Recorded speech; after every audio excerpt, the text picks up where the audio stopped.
ഈ ക്വസ്റ്റ്യൻ നോക്കാം. Find the focus, axis, equation of the directrix and length of the latus rectum of the parabola x square equal to 6y. ഇതെങ്ങനെ ചെയ്യും? ഇവിടെ X square equal to 6y എന്നാണ് തന്നിട്ടുള്ളത് അല്ലേ? X square equal to 6y എന്നാണ്. നമുക്കിത് x square equal to 4ay ഫോമിലോട്ട് കൊണ്ടുവരാൻ പറ്റും. X square equal to 4ay. അതെങ്ങനെയാണ് പറഞ്ഞുതരാം. 6നെ നമുക്ക് 4 × 6/4 എന്ന് എഴുതിയാലോ? തെറ്റ് വല്ലതുണ്ടോ? 4ഉം 4ഉം വെട്ടിപ്പോവും, 6 തന്നെ വരില്ലേ? എക്സ് സ്ക്വയറിനെ നമുക്ക് 6നെ നമുക്ക് 4 × 6/4 എന്ന് എഴുതാം. Or x square equal to 4 × 6/4 എന്നുള്ളത് 3/2 ആവും. y അല്ലേ? നമുക്കിത് ഏതായിട്ട് കമ്പയർ ചെയ്യാം? X square equal to 4ay ആയിട്ട് കമ്പയർ ചെയ്യാൻ പറ്റും അല്ലേ? X square equal to 4ay ആയിട്ട് നമുക്കിതിനെ കമ്പയർ ചെയ്യാം. അപ്പോൾ ഇവിടെ എയുടെ സ്ഥാനത്ത് ആരാ വന്നിരിക്കണേന്ന് നോക്കിയേ. എയുടെ സ്ഥാനത്ത് 3/2 വന്നിരിക്കുന്നത്. അപ്പോൾ എ ഈക്വൽ ടു 3/2 എന്ന് കിട്ടി. അപ്പോൾ ഈ പരാബോളയുടെ ഇക്വേഷൻ എങ്ങനെ വരണേന്ന് അറിയാമോ? പരാബോളയുടെ ഇക്വേഷൻ എങ്ങനെ വരും? പരാബോളയുടെ ഗ്രാഫ് എങ്ങനെ വരും? X square equal to 4ay എന്ന് പറയുമ്പോൾ തേർഡ് ടൈപ്പ് പരാബോള.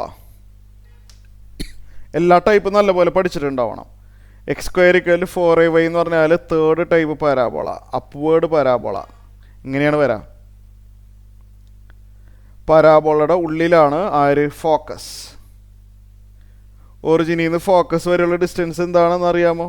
ഒറിജിനിൽ നിന്ന് ഫോക്കസ് വരെയുള്ള ഡിസ്റ്റൻസ് a ആണ്, അതായത് 3/2 ആണ്. ഒറിജിനിൽ നിന്ന് ഫോക്കസ് വരെയുള്ള ഡിസ്റ്റൻസ് 3/2 ആണ്. അതിന് നേരെ അപ്പുറത്തെ സൈഡിലായിട്ട് ആരുണ്ട്? ഡയറക്ട്രിക്സ് ഉണ്ട്. ഇത് അതും ഒറിജിനിൽ നിന്ന് 3/2 ഡിസ്റ്റൻസ് അകലെയാണ്. ഇത് നോക്കിയിട്ട് നമുക്ക് കംപ്ലീറ്റ് ഡീറ്റെയിൽസ് എഴുതാൻ പറ്റില്ലേ? പറ്റും. ഇതിൻ്റെ ഫോക്കസ് എവിടെയാണ്? ഫോക്കസ് y ആക്സിസിലാണ്. y ആക്സിസിലായതുകൊണ്ട് എക്സ് കോർഡിനേറ്റ് 0 എന്ന് എഴുതാമല്ലോ. ഫോക്കസ് ഇരിക്കുന്നത് y ആക്സിസിലായതുകൊണ്ട് 0, y കോർഡിനേറ്റ് 3/2 അല്ലേ നോക്കിയേ. അപ്പോൾ 0, 3/2 ആണ് ഫോക്കസ്. ഫോക്കസ് റെഡിയായി. ഇനി എന്താണ് അടുത്തത്? എന്താ വേണ്ടത്? ഫോക്കസ് കഴിഞ്ഞാൽ ഇനി അടുത്തത് ഏതാ? ആക്സിസ്. ആക്സിസ് എന്താണെന്നറിയാമല്ലോ. ഫോക്കസ് ഇരിക്കുന്ന ആക്സിസ് ഏതാണോ അതാണ് ആക്സിസ് ഓഫ് ദ പരാബോള.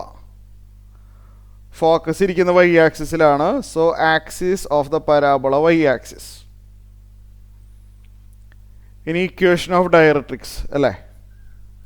ഇവിടെ ശ്രദ്ധിക്കണം, ഈ താഴെ കാണുന്ന ഈ ഹൊറിസോണ്ടൽ ലൈൻ ആണല്ലോ ഡയറക്ട്രിക്സ്. അതിൻ്റെ പ്രത്യേകത എന്താ? ഇവിടെ ഈ പോയിന്റ് എന്തായിരിക്കും എന്ന് പറയാമോ? ഈ പോയിന്റിൽ എന്ത് സംഭവിക്കും? ദിസ് പോയിന്റ്, ഇവിടെയുള്ള y കോർഡിനേറ്റ് -3/2 ആയിരിക്കും. ശരിയാണോ? ഇത് y ആക്സിലുള്ള പോയിന്റ് അല്ലേ? ഒറിജിൻ്റെ താഴേക്ക് പോയതുകൊണ്ട് -1, -2, -3 എന്നാണല്ലോ മാർക്കിംഗ് വരാ. 3/2 ഡിസ്റ്റൻസ് താഴേക്ക് പോയതുകൊണ്ട് ഈ പോയിന്റിൻ്റെ y കോർഡിനേറ്റ് -3/2 ആണ്. ശരിയാണല്ലോ? That is the equation of the directrix.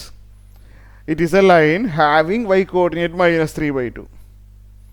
Horizontal ലൈനും വെർട്ടിക്കൽ ലൈനും എഴുതാനായിട്ട് സ്ലോപ്പിലോട്ട് പോകേണ്ട ആവശ്യമില്ല. ഇത്രയും നോക്കിയാൽ മതി.